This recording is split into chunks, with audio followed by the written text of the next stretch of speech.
the weather is changeable, and obviously if it's very wet, then I think we've got to look over our shoulder at the quattro, the four-wheel drive cars, because the stages, you know, there's some of the stages tend to be a bit narrow and gravelly, and it will suit the four-wheel drive car if it's very wet.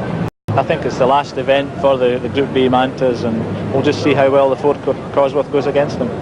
Only seconds to go now before the newly crowned Miss Northern Ireland flags off car number 1, the Sierra Cosworth of Jimmy McRae and Ian Grindrod. Jimmy McRae off from the 87, British Midland, Ulster Rally. And a left-hand drive Sierra in the hands of Mark Lovell and Roger Freeman. Lovell has never won an international rally in spite of being the reigning British rally champion. Hale in the familiar Black Manta. This year the action starts at a blustery Nuts Corner racetrack, a special stage to give spectators a good view of the high-speed sport of rallying. McRae is first away.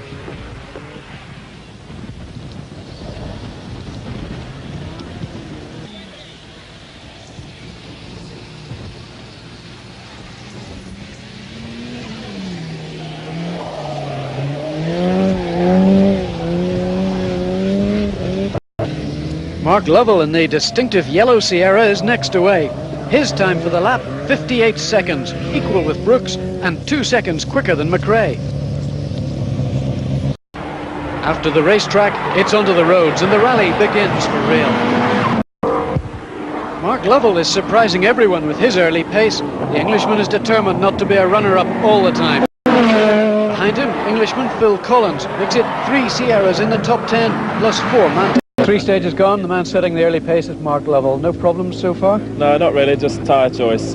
We went out on quite soft front tyres and they've gone off, but we'll get the right tyres on now and hope that it'll stay dry, because we don't really know what it's going to do in the wet, and at the moment all we've done is dry weather testing. We know what to do, we know how it's going to work, but if it rains hard like it's meant to, then it might be a different story. Driving as fast as he can, and even faster than most anticipated, is Mark Lovell in the radio-paging Sierra. The Group A Sierra is proving to be quite a handful. Jump, jump for my lover. Jumping for rallying, Jimmy McRae in the Gemini Sierra, which is giving him big brake problems. However, he still lies 4th. With problems, but Lovell's Sierra has been trouble-free. 3 ahead of Bertie, the local man, and tomorrow I think we're rallying past his back door, literally. That's right. It's going to be pretty fast in the morning. It's 6 a.m. in Clogher Valley, and Mark Lovell, though looking relatively calm on this approach, is on a mighty charge, determined to teach Bertie a lesson in his own backyard. For last year's winner McRae, this is not proving to be a happy weekend. His brake problems continue in the RED Sierra, but he is now back up into 5th place, ahead of Pentiaricola.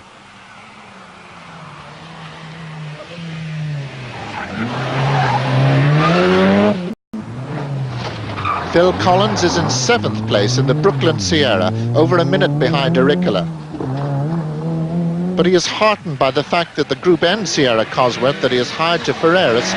It's been pretty exciting because it's very wet and very slippy, and under the trees there's a lot of moss, and we've been using a lot of road, so I'd like to slow up a bit really, if we can, but Bertie's still going very quickly. This was supposed to be a Manta rally. I hope it's going to remain a Cosworth one. There's a long way to go yet. I don't even think we're halfway, are we yet? But I don't know what's going to happen. Leader Lovell reckons his tyres aren't quite right for the conditions. The diagnosis is confirmed soon afterwards when the Sierra spins, but remains undamaged. Jimmy McRae's service team have sorted out his brake problems, and he's moved up to 4th.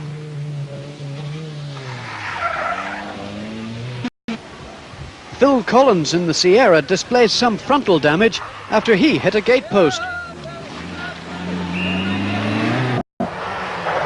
Ahead of Brooks, the leader, Mark Lovell, is also coping admirably with the conditions. But Jimmy McRae has slid wide in one corner, and he's done a lot of damage. Settle for 2nd.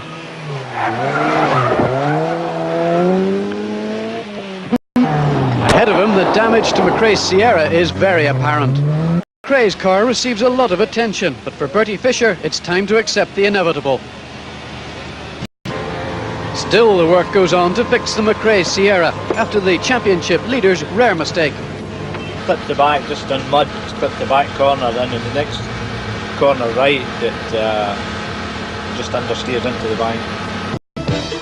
For Mark Lovell and Roger Freeman, it is now a celebration sprint to the finish.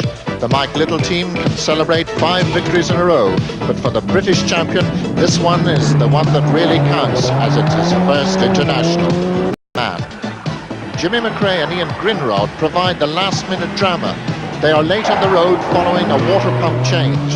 Despite many problems and a few rare driver errors, Jimmy comes home third in the very battered Sierra to make him hot favourite for the British Championship with 1 round to go.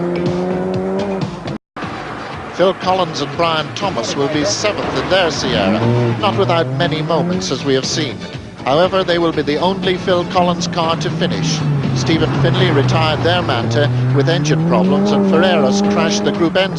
At the end of the British Midland Ulster Rally, 27-year-old Mark Lovell from Somerset drives up the finish ramp as the winner of an international event for the first time in his 6-year rally career. Beside him, co-driver Roger Freeman, an English solicitor, will soon have a double celebration when his wife has the baby they're expecting any time now. But for